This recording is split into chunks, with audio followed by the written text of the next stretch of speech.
This Good Morning Northwest Morning Sprint is brought to you by Bill's Heating and Air Conditioning. It is 6:53. Time to get you ready to take on your Thursday in the morning sprint. Sydney Charles is breaking down a new announcement from President Biden regarding Israel's war with Hamas. It'll be warm today, but even hotter heading into the weekend. Mark has your forecast just ahead. But first, 4 kids jumped off a bridge in Riverfront Park last night. Only 3 came out alive. Let's get to Allison Martinez with the latest this morning. A middle school student is dead after being caught in the Spokane River for an hour. This morning, we're seeing a memorial in Riverfront Park to honor that middle school student. We have flowers, candles, and sayings like "Forever Loved."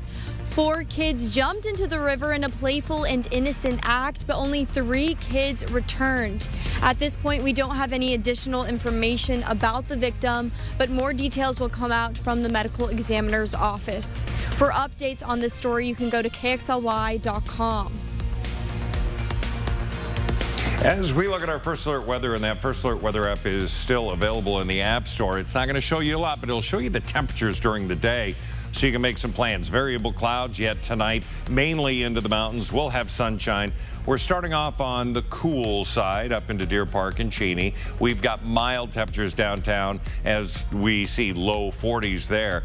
We look at a forecast that's going to have plenty of sunshine. A few clouds coming in later on today, certainly into those mountainous areas, but a high today of 74 degrees. The children and grandchildren of an 83-year-old man who was murdered in Deer Park faced his killer in court. The judge declared Gary Alt will spend the rest of his life in prison with no chance of parole. The 39-year-old murdered Richard Purdy in his Deer Home Park the day after Christmas in 2022. Alt didn't know Purdy. He was a complete stranger. Police say he broke into Purdy's home and beat him and stabbed him 27 times. After issuing him a life sentence with no chance of parole, the judge says, for all intents and purposes, he will not be back in society. The house that caught fire, killing a family of 4 in north central Spokane, has been looted. It comes just a couple of weeks after the Desailles family died in that fire. On Tuesday, Ariel Desailles' dad says they were finally able to walk the property for the first time since the fire, and that's when they discovered looters went inside.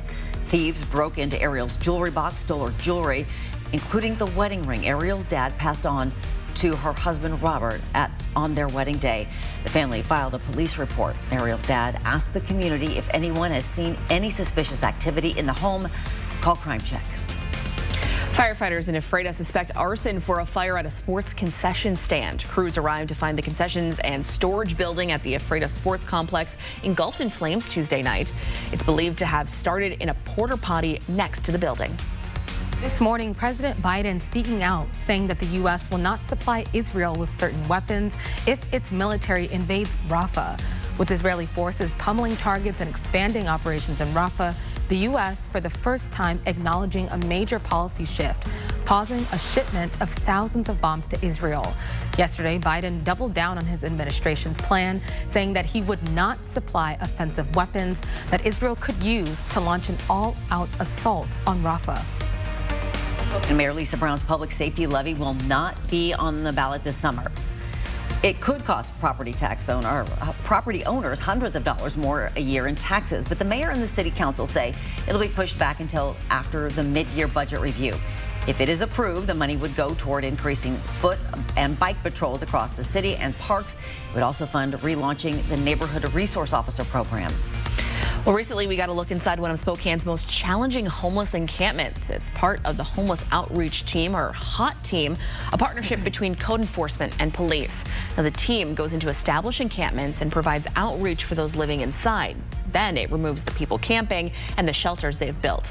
Due to the demand and the rinse and repeat cycle of these encampments, the team is expanding. Previously, one team conducted these efforts daily. Now they'll be split into 2 teams. One will focus on downtown and the other in other neighborhoods.